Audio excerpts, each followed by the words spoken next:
इस अंधेरी रात में मैं अज्ञात एक बार फिर आपका स्वागत करता हूं, उस जगह जहां हर परछाई एक राज छुपाती है।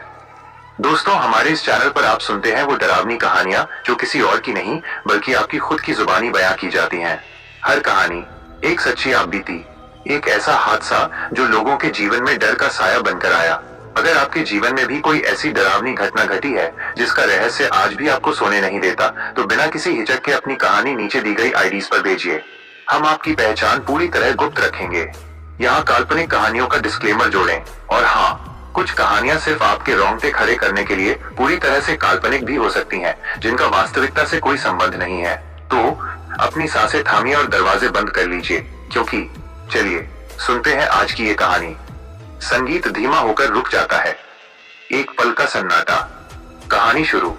रात के ठीक 2 बजे थे। हाईवे -17 पर घना कोहरा छाया हुआ था, मानो आसमान से दूध की नदी बह रही हो। अरुण अपनी पुरानी मारुति वैन में अकेला था। वो एक छोटी सी कंस्ट्रक्शन कंपनी के लिए काम करता था और इस सुनसान रास्ते पर उसे माल पहुंचाना था। अचानक उसके पीछे से एक अजीब सी धीमी दहाड़ की आवाज आई। अरुण ने रियर व्यू मिरर में देखा। कोहरे के बीच से एक विशाल काली छाया तेजी से उसकी तरफ बढ़ रही थी। यह कोई सामान्य ट्रक नहीं था। इसकी हेडलाइट्स नहीं थीं, केवल 2 धुंधली लाल आंखें थीं जो अंधेरे में चमक रही थीं।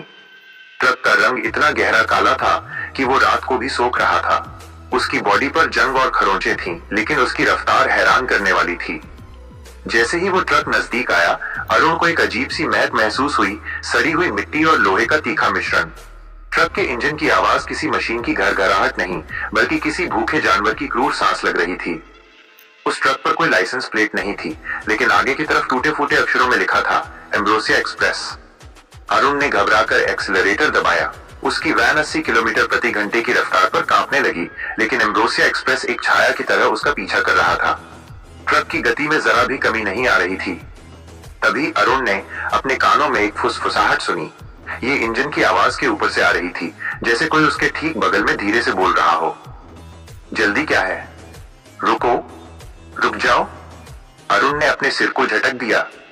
ये उसका वहम नहीं था, ये आवाज ट्रक से आ रही थी।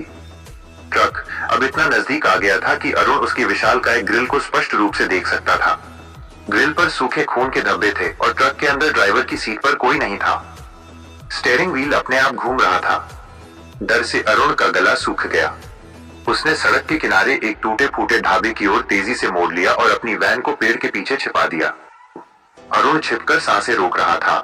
एम्ब्रोसिया एक्सप्रेस धीमा हुआ और उसके पास से गुजरा। ट्रक बहुत धीमी गति से आगे बढ़ा, लेकिन रुकने के बजाय वो अचानक ढाबे से कुछ दूर सड़क के किनारे रुक गया। ट्रक के दरवाजे पर जंग लगी हुई थी। अचानक ड्राइवर साइड का दरवाजा धीरे से खुला। अरुण की आंखें फटी रह गईं। दरवाजा खुलने के बाद भी वहां कोई नहीं था। फिर उसने देखा कि ट्रक के अंदर से जहां सीट होनी चाहिए, वहां से एक काली चिपचिपी चीज रिस रही थी। वो चीज जमीन पर गिरी और मानव चेहरे का आकार लेने लगी। एक रोता हुआ विकृत चेहरा जिसकी आंखें पूरी तरह से खाली थीं। उस चेहरे ने अरुण की तरफ देखा और अपने हाथों के स्थान पर उभरी हुई जंग लगी लोहे की छड़ें उसकी ओर बढ़ाईं। तुम्हारी यात्रा अब खत्म।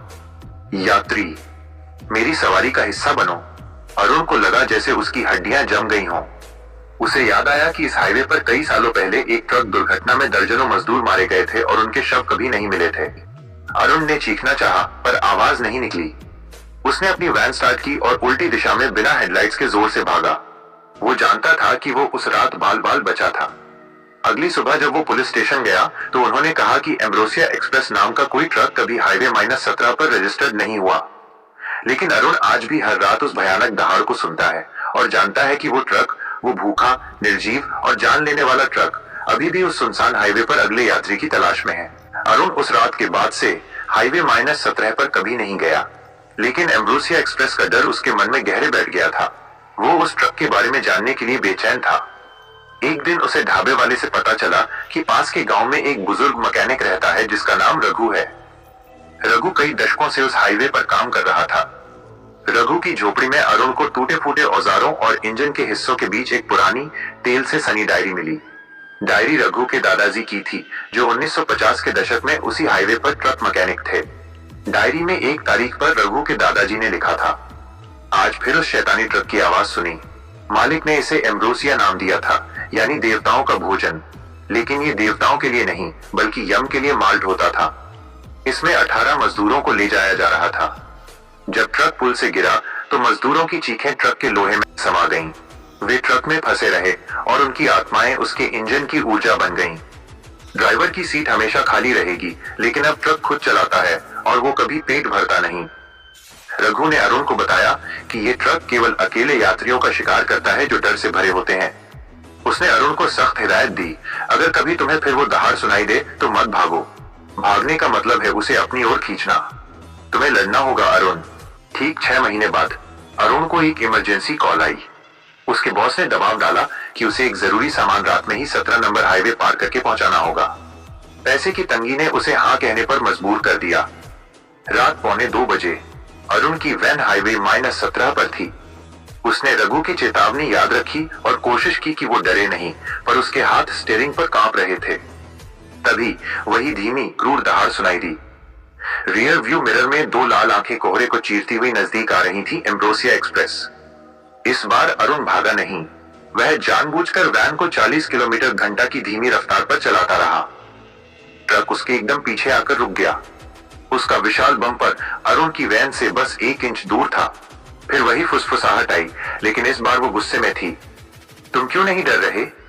तुम्हारा डर मेरा भोजन है। डरो। ट्रक का विशाल हॉर्न जोर से बजा। आवाज इतनी तीखी थी कि अरुण के कानों से खून निकलने लगा। अरुण ने अपनी हिम्मत जुटाई। उसने रघु की डायरी की बात याद की। मजदूरों की आत्माएं ट्रक के लोहे में फंसी हैं। अरुण ने जोर से चिल्लाया, तुम मजदूर हो, यात्री नहीं। तुम्हें उस शैतान मालिक ने फंसाया है। ट्रक की लाल हेडलाइट्स जोर से फड़फड़ाने लगी, जैसे उस पर हमला किया गया हो। ट्रक का इंजन तेजी से घरघराने लगा। तभी अरुण ने देखा कि ट्रक की बॉडी से काली चिपचिपी चीज तेजी से रिसने लगी। उसने एक बड़ा डब्बा उठाया जिसमें एसिड जैसा घोल भरा था, जो वो कंस्ट्रक्शन साइट पर इस्तेमाल करता था। जैसे ही एम्ब्रोसिया एक्सप्रेस का दरवाजा खुला और वो विकृत चेहरा बाहर निकला, अरुण ने डब्बे का ढक्कन खोला और पूरी ताकत से उस घोल को सीधे ट्रक के इंजन और उस चेहरे पर फेंक दिया। एक भयानक चीख निकली। यह चीख मशीन की नहीं बल्कि दर्जनों मनुष्यों की पीड़ा की थी। काली चीज तेजी से भाप बनकर उड़ने लगी। एम्ब्रोसिया एक्सप्रेस एक झटके में सड़क पर लहराया, जैसे उसे बिजली का झटका लगा हो। फिर उसकी लाल आंखें बुझ गईं।